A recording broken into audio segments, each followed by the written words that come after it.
চট্টগ্রামের হালিশ শহরে ভয়াবহ বিস্ফোরণের ঘটনায় দগ্ধদের সর্বোচ্চ চিকিৎসা নিশ্চিত ও প্রয়োজনীয় সব সহায়তার আশ্বাস দিয়েছেন স্বাস্থ্যমন্ত্রী সর্দার সাখাওয়াত হোসেন বকুল।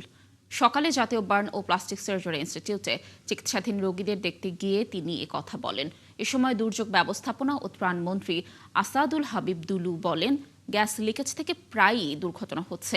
ভবিষ্যতে এমন দুর্ঘটনা রোধে সংশ্লিষ্ট ৩ মন্ত্রণালয় একসঙ্গে কাজ করবে। এদিকে চট্টগ্রামের এই বিস্ফোরণের ঘটনায় ৯ জনের মধ্যে মারা গেছে ২ জন, বাকি ৭ জনের অবস্থা আশঙ্কাজনক, যাদের প্রত্যেকের শরীর ৬০% বেশি ঝলসে গেছে। তাদের মধ্যে একজনকে রাখা হয়েছে আইসিইউতে।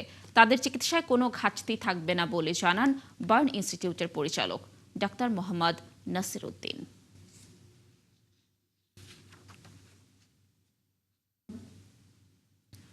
দর্শক, দগ্ধদের বিষয়ে আরও খবর জানাতে জাতীয় বার্ন ও প্লাস্টিক সার্জারি ইনস্টিটিউট থেকে আমাদের সঙ্গে যুক্ত হচ্ছেন সহকর্মী সবুজ মাহমুদ।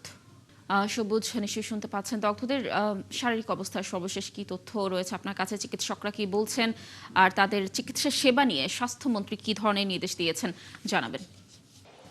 লাবণী, গতকাল ভোরে কিন্তু চট্টগ্রামে হালি শহরের যে সিলিন্ডার বিস্ফোরণের যে দুর্ঘটনা ঘটেছে, ঠিক একই রকম ঘটনা ঘটেছে আজকে ভোরে কুমিল্লার দাউদকান্দিতে। এবং এই দুটি ঘটনায় বার্ন ইউনিটে এখন কিন্তু যেই দগ্ধ রোগীদের যে সংখ্যা অনেক বেড়েছে এবং এইটা খুবই চরম আকার ধারণ করেছে।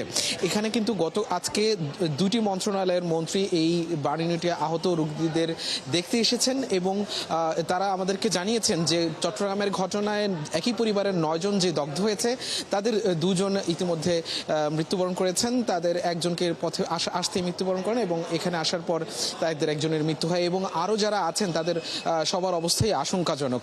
তার মধ্যে একজনকে আইসিইউতে রাখা হয়েছে। কুমিল্লায় যে ৪ জন দগ্ধ হয়েছে তাদের অবস্থাও আশঙ্কাজনক।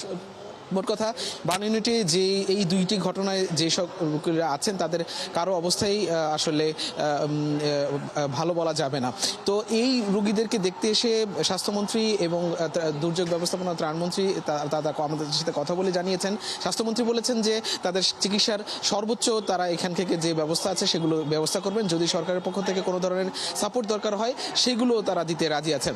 এবং দুর্যোগ ব্যবস্থাপনা ত্রাণমন্ত্রী বলেছেন যে এই যে দুর্ঘটনাটা ঘটছে, এই দুর্ঘটনাগুলো কেন ঘটছে সেগুলো 3টি মন্ত্রণালয়, সেখানে বিদ্যুৎ মন্ত্রণালয়কে যুক্ত করে 3টি মন্ত্রণালয় একসাথে কাজ করবেন এবং যাতে ভবিষ্যতে এই ধরনের দুর্ঘটনা না ঘটে সেই দিকে তারা নজর রাখবেন।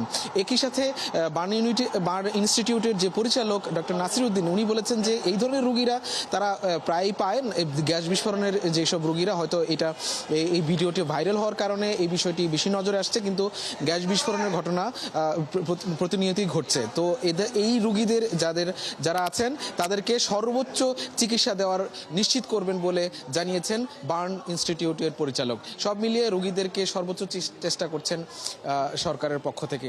এই ছিল বার্ন ইনস্টিটিউট থেকে সবশেষ। লাবণী।